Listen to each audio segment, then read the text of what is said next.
Et je voudrais raconter le début de cet événement. C'est il y a 1 an, quand Sidney Machado était à Paris en train de faire de la recherche, où nous avons fait de la recherche ensemble, nous sommes intervenus dans plusieurs manifestations scientifiques et nous avons eu l'idée de ce colloque. Nous avons fait naître cette problématique, nous l'avons travaillé longuement et difficilement, parce que c'est une problématique très complexe. Donc nous avons organisé cet événement avec d'autres, avec l'ANR Regres, avec l'Université de São Paulo, avec Cybèle Rissec, avec Christian Azaïs, un grand événement très problématisé autour du travail des plateformes, mais l'épistémologie de comment l'étudier, l'épistémologie de comment comparer les processus de plateformisation du Nord et Sud, et autour d'une épistémologie qui s'appelle les zones grises du travail et de l'emploi, que nous avons développé ensemble. Donc c'était un événement exceptionnel, tout le monde le dit. C'était un niveau scientifique qu'on vit rarement, un dialogue réel sur ces questions scientifiques de fond que nous avons échangées. Donc renforcer les liens scientifiques entre les collègues. Et on vient de projeter la possibilité d'un nouveau projet internationaliste, plus internationaliste entre plusieurs pays, plus de disciplines et autour des plateformes dans d'autres secteurs. Les Brésiliens sont très très avancés sur cette recherche sur la plateformisation dans d'autres secteurs, beaucoup plus que les Français. Donc merci d'avance à tous les collègues avec qui nous allons travailler et développer non seulement la comparaison internationale, si important pour essayer de régler ces monstres multinationales qui sont les plateformes, mais aussi ces magnifiques collaborations internationales avec des collègues dans tous les pays et dans tous les lieux. C'est tellement enrichissant, sinon on va avoir un nationalisme qui tue la recherche et qui tue la pensée. Donc merci beaucoup et je suis ravi d'avoir pu être là. A plataformização do trabalho, não é, tem afetado não apenas instituições democráticas, como também a nossa experiência cotidiana de sociabilidade, tem afetado, enfim, a vivência cotidiana da democracia. Há toda uma formação de cidadãos de segunda classe, trabalhadores que não existem no espaço comum, existem numa plataforma, eles não compartilham isso que é o espaço público, político comum, e isso é bastante agudo para que a gente possa pensar e pensar o que virá. São empresas que estão se tornando monopolistas. No caso brasileiro, por exemplo, o iFood hoje controla mais de 80% das entregas de comida, só uma empresa. De transporte de passageiros, a empresa principal, Uber, controla 67%.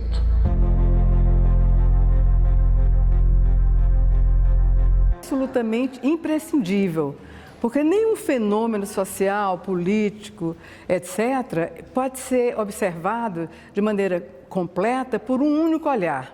Bom, o que para mim parece um paradoxo, ele pode se construir em 2 tempos. Numa constatação, a partir que a sociologia, no final do século XIX, a comparação internacional de uma forma mais precisa, ela é apresentada pelos percursores como um ato metodológico por excelência daquilo que é praticado.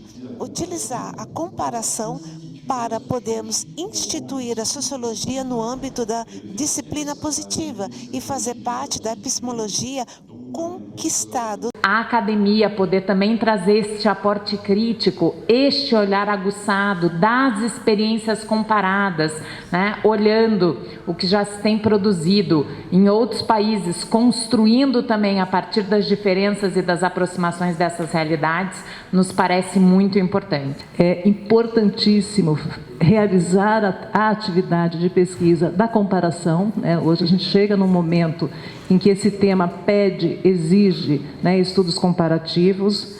E essas pesquisas têm temporalidade, têm metodologia extremamente variadas. Então, se a gente for rigoroso, a gente não pode fazer essa comparação, mas a gente faz. Um dos grandes segredos das plataformas é não carregar passivos, não ter compromissos com os trabalhadores, com os clientes, com a cidade, com quem produz os dados, né, com a infraestrutura urbana, etc. Ao que parece, nós estamos vivendo um outro regime de historicidade que supõe uma outra temporalidade, não apenas do ponto de vista do trabalho, mas do ponto de vista, enfim, de anulação de qualquer perspectiva de futuro.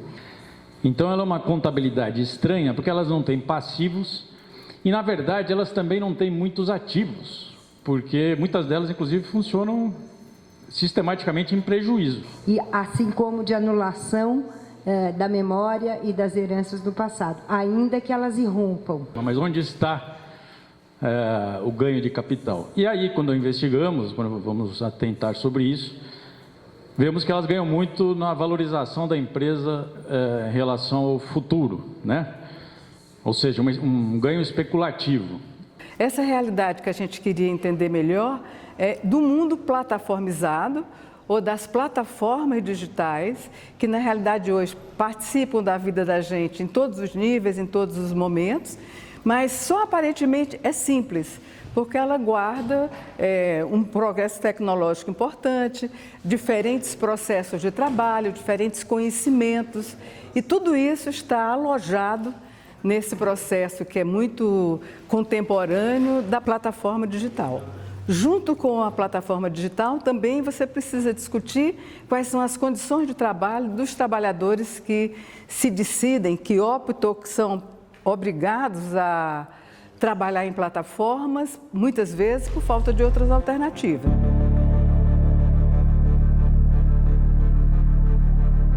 Muito dos processos de informalização, porque eles não são restritos a um espaço determinado, eles estão atravessando todas as relações de trabalho, né? E daí o home office é a figura por excelência desse processo de informalização que ocorre muitas vezes por dentro de uma relação salarial formalizada, né?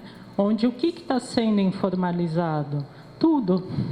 O empreendedorismo agora ele vai sendo colocado como uma possibilidade efetiva de o trabalhador inovar, de o trabalhador inclusive garantir a sua empregabilidade, tá? Ou seja, não basta você estar empregado, mas para você estar empregado, você tem que ser um inovador. O espaço de trabalho não é mais um escritório formal, ele é qualquer lugar, ele é um coworking, ele é a sua casa, ele é a sua cozinha. O que era visto como uma coisa de pobre, de países pobres, passou a ser visto como algo, ou pelo menos passou a ser divulgado, passou a ser defendido por entidades empresariais, como uma possibilidade concreta de você ter novos empreendedores. A jornada de trabalho pede formas estáveis, reguladas, definidas, né? O tempo de trabalho e a distinção entre o que é e não é tempo de trabalho também perde suas fronteiras. Aí 1000 cursos começaram a ser dados e progressivamente você vai ter o quê? Que a disciplina empreendedorismo entra na universidade, entra no ensino médio. Sim, mas a uberização, ela alcançou um nível de profundidade dessa informalização onde tudo se tornou indeterminado.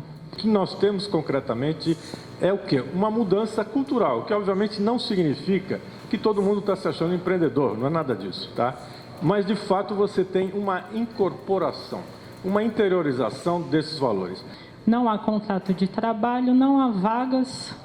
Nós não sabemos qual o contingente máximo que a empresa determina de trabalhadores. Não há vagas. Isso tem aparecido muito no trabalho de plataforma, tá? Na qual mesmo que os garotos entrevistados, os garotos das bikes, o motorista de Uber, enfim, os trabalhadores plataformizados de uma forma geral, mesmo que eles não se considerem empreendedor, você tem toda uma lógica que eles assumem enquanto tal, e uma moral do trabalho.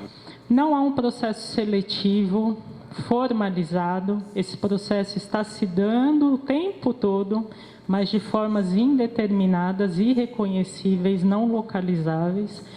Porque lembrar, uma coisa é você ser trabalhador informal, ou ambulante, tá? Outra coisa é você ser empreendedor, tá? E tem uma outra coisa também, minha gente. O patrão, o controle está presente, ele está presente de outras formas, mas ele não está fisicamente presente. Não há valor determinado da hora de trabalho, não há mais jornada de trabalho, não há nem mesmo claras prescrições sobre o trabalho. Então, aquelas relações hierárquicas de dominação, de humilhação do trabalhador, elas se reconfiguram, percebe? O que termina dando para o trabalhador uma sensação de que as coisas estão melhorando. As regras estão totalmente informalizadas, e aí o informal ganha um sentido ainda mais complexo, né, de que não é uma oposição ao formal, é uma perda de formas estáveis, reconhecíveis, reguláveis, né? Então, tudo está em movimento e se transformando o tempo todo. E são fundações empresariais. Hoje você tem Central de Favelas, que de repente manda ajuda se bobear para a Síria e para o Iraque, entendeu? Para a Palestina, etc.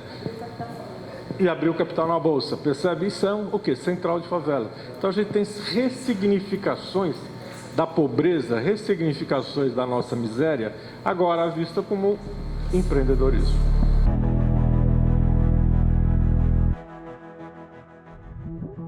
E a questão central para nós é a questão daquilo que a gente chama de zonas cinzentas, ou seja, de tudo que é borrado, inicialmente era para diferenciar os assalariados dos independentes, mas finalmente a gente chegou à conclusão de que essa zona cinzenta perpassa todos os níveis do trabalho e das relações, inclusive, com o Estado, com as diferentes partes interessadas do mundo do trabalho.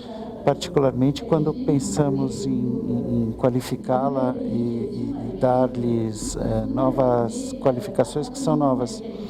Mas a partir do momento que nós vamos qualificá-la, vamos sair da zona cinzenta e sair do conceito. É uma definição que faz muito sentido quando constituída do norte para a periferia, né? Na medida em que ela repõe uma dualidade que é estruturante de um pensamento que se constitui a partir do norte, né, de um centro de uma sociedade salarial, regulada e de tudo que orbita, de tudo que está à margem desse centro de regulação. E aí tudo que está à margem aparece como uma espécie de indeterminação, né? Ou seja, não aquele sentido clássico que os juristas atribuíam à zona cinzenta como um espaço de porosidade ou de ambiguidade entre o autônomo e o subordinado, ou seja, entre o assalariado e o não assalariado, não como aquela ideia do jurista de zona cinzenta como um espaço para a qualificação e requalificação dos vínculos. Não. E essa informalidade, a forma de ser comandado e sem comandar a si próprio, e foi pensado nos termos da propriedade. Que ao mesmo tempo que as plataformas digitais se constituem um fenômeno global por excelência, a sua penetração na região exige formas de interação com as estruturas econômicas, as formas institucionais e os padrões culturais que aqui se constituíram historicamente. Não é mais a questão da novidade da zona cinzenta, mas o contrário, a questão da inutilidade da zona cinzenta, e nesse caso, como podemos construí-la de outra forma, então? Uma categoria extremamente profícua, extremamente atual e extremamente necessária para a gente pensar essas transformações. Porque essas transformações, argumento eu, elas não são transformações apenas do trabalho e do emprego. Essas transformações não modificam apenas o mundo do trabalho, elas modificam o mundo do trabalho e modificam o direito que estrutura esse mundo do trabalho. São novos espaços pluridimensionais, não somente espaços físicos ou sociais. Nós temos exigência de repensar o mundo do trabalho, porque as suas transformações são extremamente profundas. num contexto não só do crise do trabalho, mas num contexto de crise sistêmica ou multifacetada. Entretanto, se a gente tentar constituir esse exercício a partir da periferia, aí nós vamos ter que enfrentar o fato de que nem esse núcleo existe da forma como a gente concebe ele idealmente, então é sempre um dever ser, não algo que se realizou, né? E nem o informal e toda essa zona que parece um tanto indeterminada, é tão indeterminada assim. De que existe um problema que tem dupla dimensão. Há uma espécie de desengajamento de parte, especialmente da juventude, com as situações de trabalho que são oferecidas na sociedade.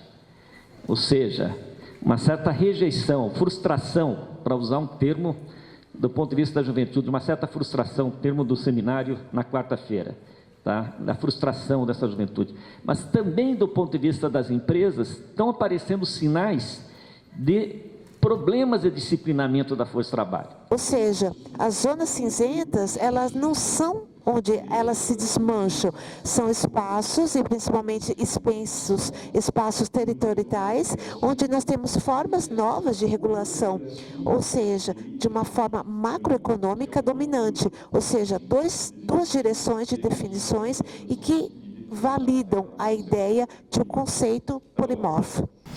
Nós realizamos um seminário internacional sobre plataformas digitais, muito importante aqui na Universidade Federal do Paraná.